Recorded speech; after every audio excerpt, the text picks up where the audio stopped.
Greetings, Top Shelf. Welcome back for episode 2 of Roleplay Reels.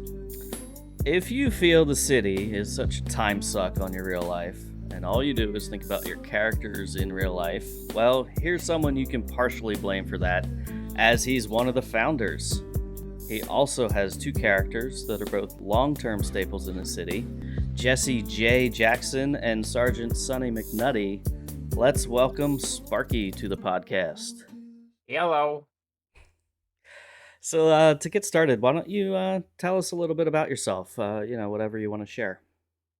Like me personally, or Yeah. um, I guess in short term, you know, um, recently just moved out to a different state, uh, living on my own. It's kind of nice, honestly, get a different little aspect of life. Definitely has made a change moving out here. I've seen more growth in myself. Um, and I've always been a top gamer. I've always gamed my entire life, and definitely RP has kind of like grown on me more than any other game, to be honest. I don't really play it. I do play other games, but um, I don't know. Something about RP in general just has drawn my attention to just doing that. What is there anything specific about RP that draws your attention? Anything that you particularly like that really gets you engaged in it? I think with RP, it's definitely like I get to be someone that's deep down in my own personal life that I can express that I can't express in real life. Like, for example, like Jesse Jaxson, for example, like he's like the alter ego of me of what an alter ego that I can't really portray in real life. Um, and like McNutty, for example, I'm not a cop, but it just gives me that different aspect and that different feeling of being able just to be somebody different that I can't be in real life. Do you take any kind of specific approach to RP? Like you said, you take aspects of your life that you can't be, but like how do you approach doing that with your characters? I think for the most part for me is definitely, you know, some people script their RP throughout the day, and some people just kind of wing it in a sense. For me, it's just I kind of do it on the fly, like whatever happens. Like for example, let's just go back to when the rats and the Cuban mafia, like all of that was semi script, but like after the fact of like the second day of that whole Cuban mafia, um I don't think any of that was script. I think it was everybody on the fly, just constantly thinking of new things, like Pregler bringing in, Tuner Shop and the Birds and, adding all these people in the mix. Like, I don't think any of that was script. And I think that's just like the pure love that I have with RP is just that, like, you can do and say almost pretty much anything. And it just makes perfect sense in the moment. Even after the fact, it just makes perfect sense. Like, oh, this happened and it's real. Like we all think it's real, and it's just kind of just gives us that like freedom. Mm-hmm. Cool. Yeah, I've found that anything that you script, by the time you get, let's say you have it, you just metaphorically have like a 10-page script after one page just goes off the rails, and that you're not doing your script anymore Oh, because you can't 100%. control what anyone else is going to RP, how they react to it, and such. And that that's one of the things I love about it. So yeah, I'm definitely in agreement with you there. Um, the randomness of how things go. 100%. Like I think like just how my characters have, because Jesse Jackson, he's been around for a long, long time. Before we decided to make our current city, he was in another city. Um, I started RPing, I don't even know, like 2 years ago. And that city was my first city. I had no idea what what the fuck I was doing. I was so new. Drug, who's the other founder, he would always stream it, and I was always interested for the longest time. But I was too busy playing other games. I was just like, nah, I don't think I'll ever play RP. I don't think that I would ever really do it. And then the more and more that I would watch the streams, the more and more I was curious about it and what it was really about. And I was always the one person in the stream was like, "Hey, I flew in. Where you at?" Just trying to like find him because I didn't know what I was doing. Um, and it was funny because the very first time that Jesse actually flew into that city, he stole a car and immediately got arrested. It's Um, it's funny. So I, immediately I got I arrested. think a lot of people can put it that way too from their first Yeah. RP experience. Mm-hmm. So you kind of led into one of my other questions. How did you and the other founders find each other and come up with this plan for Top Shelf? So Drug Skills and I have been friends for years. Obviously, Drug and Skills have been friends for a very long time before I was in the mix of anything. Um, we used to play a lot of Call of Duty together. Um, the years go by, and then they started getting into RP. I didn't know they were RPing at the time because Drug would never really stream it. He would only stream like Call of Duty and stuff. Other games, he's a big gamer and he just streams whatever he's playing at the time. Um, and then there was this one day where I wanted to see if they wanted to play Call of Duty, and they're like, "No, we're too busy playing RP." And I didn't know what that was at first. So I was like, "Well, what do you mean?"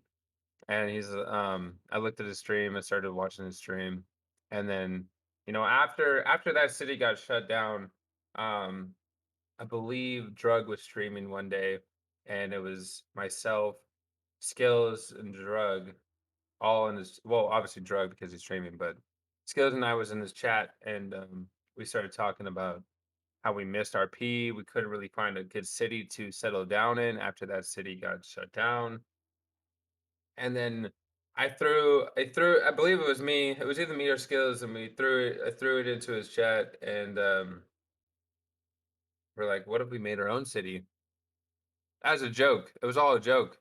Um, and then we sat down. We actually sat in a couple VCs later on, and a joke turned into reality. And a couple months after that, um, we started talking to some other developers, trying to get ideas for our city. And then one thing led to the next, and then we got our city up. We got a couple friends. Before it was just the five of us, and um, Skills is the main developer, and he was coding most of everything, with the help of, everybody else that was around of what we can do. And it kind of just led to one thing to the next, it was just the four of us at first, myself, Drug, Chuck, and Skills.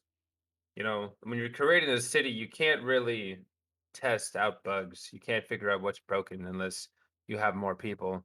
So we Hmm. started inviting more and more people, like Fish, Chris, who else? Chris.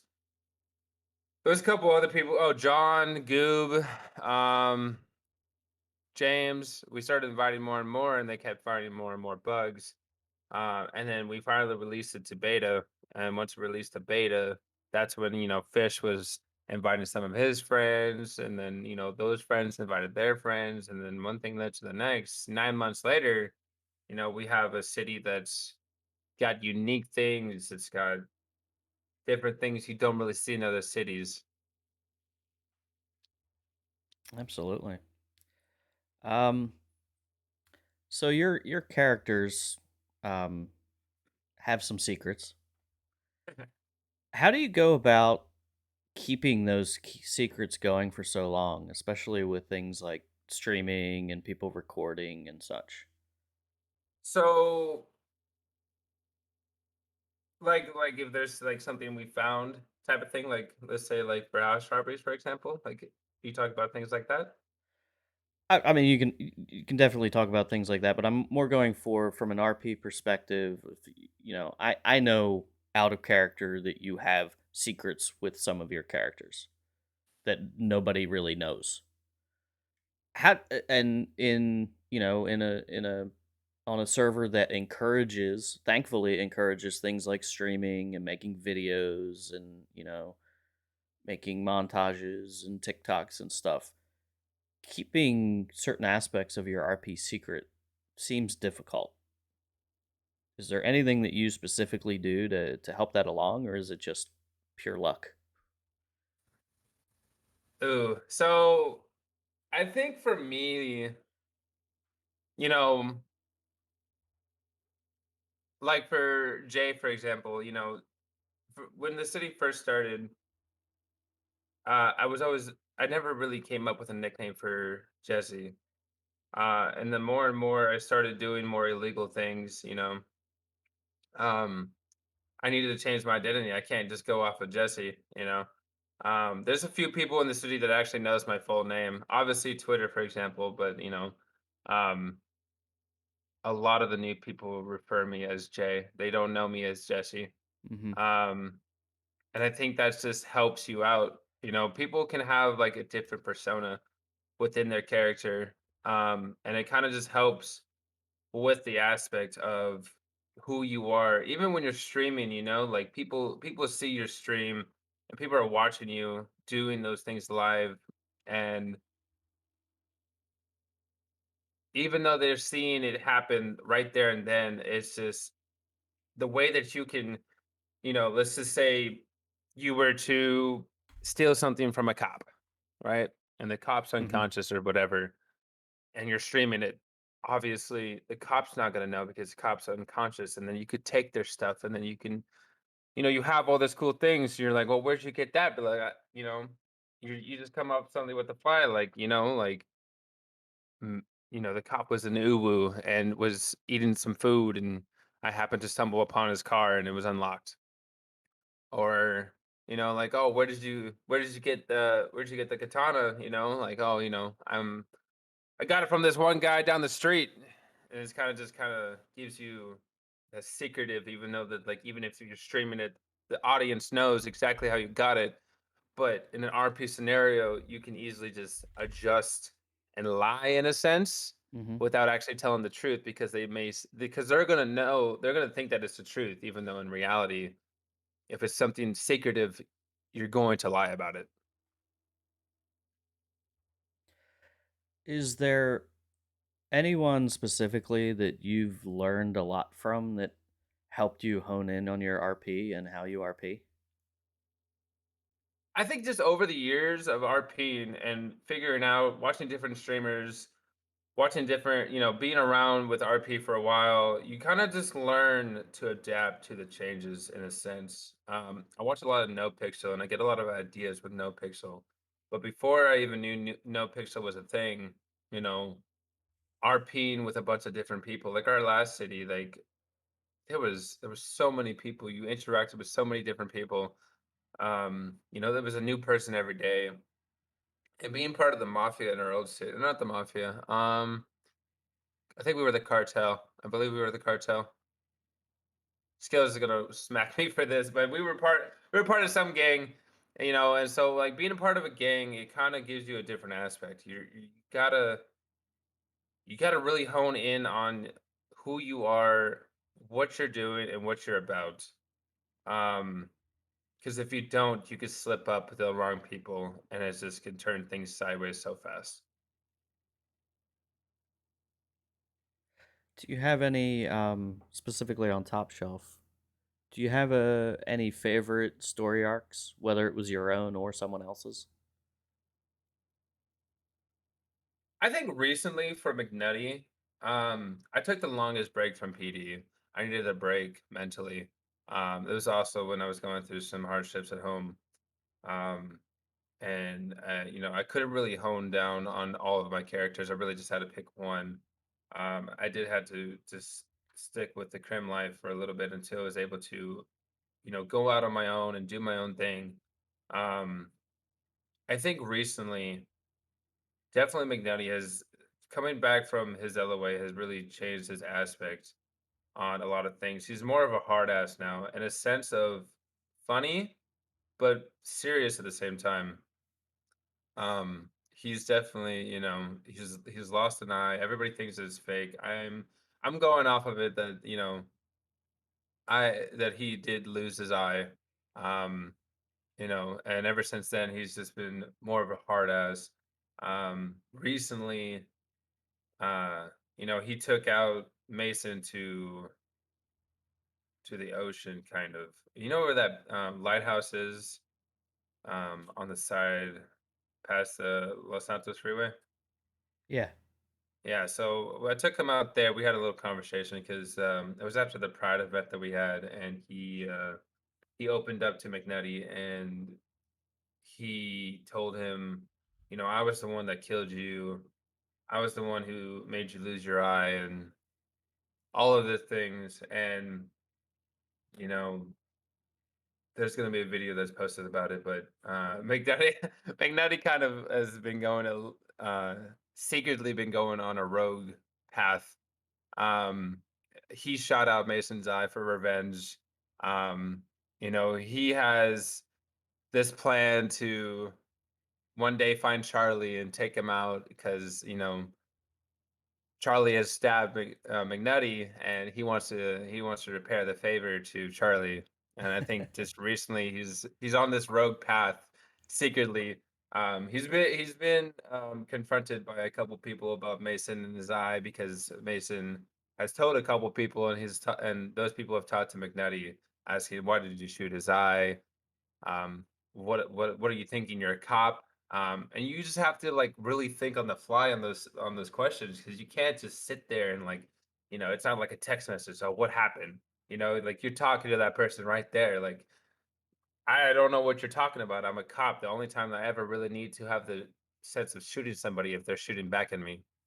And why are we believing a criminal when, such and such, or whatever the case may be? Uh, y- I think just McNutty right now has a story arc that's definitely going in a interesting, into an interesting path. I'm definitely looking forward to these videos. That's a lot more than I even knew. So Yeah, that's amazing. Well, yeah, thanks Sparky for joining me here for episode 2. And for helping, found Top Shelf. Definitely a lot of people have found a good home here and are really enjoying it. So, a personal thank you for helping found it with the others. Check out Sparky on Twitch at SparkyG1234. yeah. And if you're interested in being on a future episode of Roleplay Reels, reach out to me, Darth_Crinkle in Discord. Thanks, Sparky. No problem.